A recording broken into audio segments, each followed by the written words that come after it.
Yes. Any comments from Rick Grigg on the measuring wave heights?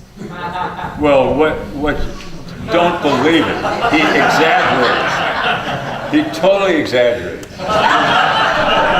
He's made these waves that were 30 feet, now 60 feet. Go ahead. Go ahead. Well, I always figured Peter was the other way around. I always thought you exaggerated, but that's because you measured waves by the number of refrigerators you could stack on them, one on top of the other. No, but I am at the University of Hawaii, and I'm on that task force, with the National Weather Service, and they pressed all of us at the university to come up with a standard measure of measuring wave heights, which is the face value, and that's the trough to the crest. It's kind of my thumb to my fingers, and I'm showing you with my hand. That's the height of a wave. They do that for safety reasons. Now, the Hawaiian scale is about half that size, and I can tell you a funny story how the Hawaiian scale got started, and in that interest of time, I'll keep it real short. But basically, the lifeguards invented the Hawaiian scale because they wanted to keep the surface up a secret. So when it was 10 feet, they'd say it was 5 feet. Or when it was 20 feet, they'd say it was, well, maybe it's 10. It was always about half as big as it really was. And that was the origin of the Hawaiian scale. And of course, those of us concerned with water safety, as I mentioned at the National Weather Service, we tried to go back to the face value, and you'll notice on the weather, like Guy Hoggy and the rest of them, they'll try and give the audience the actual face value of the waves. And then there's this other idiotic scheme of measuring waves from the back, which is totally absurd because you can't even see the back. So the whole problem of measuring waves is fraught with controversy and different opinion, and I'm only telling you a few stories of how those controversies got started. In my opinion, I'm not going to give it to you. Well, any of you that have had geometry, there's this 30-60 right triangle. Well, the leg that's opposite the 30-degree angle is half the hypotenuse, okay? And what they've done nowadays is to measure the hypotenuse. They think that they're measuring the wave, they're measuring the hypotenuse. So if you take a look at the surf reports in the morning and they say it's going to be 10 to 12, divide by 2, and it'll be very accurate. When they say a wave is 100 feet, divide by 2, it's 50 feet. They say it's 12, divide by 2, it's 6 feet. And I contend that that's face value stuff is all garbage. We never measured the back of the wave, we just simply measured the number of bodies that went up the face, and I think people like to embellish and make themselves look good by making the waves a lot bigger than they really are. I don't know, I'm going to ask Kimo what he thinks. The kids are riding bigger waves than we did. They have better equipment. They have more safety features, and I think they're better athletes. They're able to concentrate just on surfing because they're sponsored, and it's when they get old, another group would come up and be better than them, but right now they're better than we were. Oh, I hope they are. If they're not better than we are, you better get out of the way, because... Well, Gavin, what do you think? I don't know about that, and in my whole opinion about it, I think actually you guys were the watermen, the real watermen of all the ages, because there was no leashes back then. You need to make conscious decisions as of what wave you're going to go on, what not. Nowadays we got leashes and these life jackets that, you know, inflate, these certain things that make you actually have a false sense of security, thinking that you're actually, you know, you can actually charge these 30-foot, 40-foot waves, when I really think that you needed to be a true waterman and know exactly how much your body could handle, not what your buddies are pushing you into or what your life jacket will get you into. And I truly think there are stronger athletes and maybe, you know, better times and better things, but in my mind, I think you guys were the forefathers and the paving of the path of where the real true guys really came from. So, thank you. Thank you, Gavin.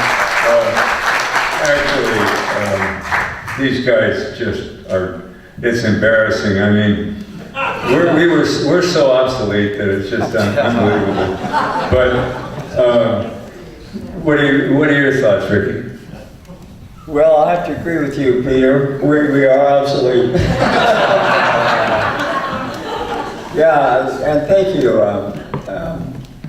I think having that perspective of generations is a wonderful thing. And again, going back to Bud and thanking him for allowing us to do that, let me say mahalo to both Anna and Bud once again, and to Peter for narrating it. He's part of history as well. So thank you all. Okay, I don't know how long we're going to be here, but are there any other questions? Yes. A quick little, you gentlemen would mind just a small amount of history about Mr. Trent. He's a phenomenal individual. We never had a chance to want to ask about Buzzy and how you each felt about him in your lifetime. Oh, Buzzy Trent was just a classic. I mean, Buzzy, I met Buzzy, I was in the, I think Corny and I, my twin brother and I were in the 4th grade, and Buzzy was in the 5th grade. And we were playing football, the 4th graders were playing football, and Buzzy took the football away from us, and Corny got upset about it and went up to Buzzy and said, "Why did you take the football away from us?" And the end result was that they were going to meet in a lot after school to fight it out. And I just looked at my brother and I looked at Buzzy and I said, "My God, my poor brother, you know." I said, "I'm not having anything to do with this." I didn't want to show up or anything. But Buzzy and Buzzy Trent's best friend was this Kid Horn, who was just a classic guy too. And Buzzy and Kid were out there, and Buzzy just clobbered Corny. Corny was down on the ground, Bud come up, Buzzy down again. And then all of a sudden Buzzy says, I'm sorry, you know, and he kind of hugged Corny, and from that time on, Corny, Buzzy, Kid, and myself, and we just became best of friends. We were best of friends from that time on, and I have to say, Buzzy is one guy that if you're in the lineup with Buzzy, you don't surf, you just listen to Buzzy, you know, I mean, he just went on and on and on. He had more charisma than anybody can believe. And Ricky was as close to Buzzy as anybody at the end. And I have to say, and I always liked Buzzy. He would, you know, he had kind of a stutter, and he was just a classic individual. And he'd get out there and he'd move his hands, he'd start talking, and all of a sudden we'd be listening to him, and he'd be talking away, and we'd be not paying any attention to the surf, and then all of a sudden he'd paddle a little over somewhere, and then he'd take off on this wave, and we'd all get caught inside with the swim. Buzzy? On Buzzy, I think the really significant thing to say is that Buzzy Trent and George Downing were the two first guys, really. They opened the door to big wave riding in Makaha. They were the first gurus. They taught all of us here tonight how to ride big waves. And I'd like to recognize Buzzy and George Downing as the two greatest big wave riders. They're certainly the first of that generation. Yeah, Buzzy was the lifeguard in front of my house in Santa Monica. If you can imagine how lucky I was, a little kid, snot-nosed kid, came running down the beach with my dog, and here's Buzzy Trent in the lifeguard station in front of my house. He says, "Hey kid, can I play with your dog?" That began a friendship that lasted right up until the end, and I was with him 2 days before he passed. And even then, Buzzy was tough as nails. He's as strong as they come. They say he fell once 30 feet off of a steel rig and landed halfway down and grabbed onto another steel girder and actually stopped his fall and lived to tell the story about it. But, you know, it was one story after another. He rode the biggest waves in Makaha. He was in Golden Gloves in California. He actually killed somebody. He hit him so hard. Buzzy Trent ran the 100-yard dash in 10 flat. He was one of the greatest athletes who ever lived. An unbelievable human being.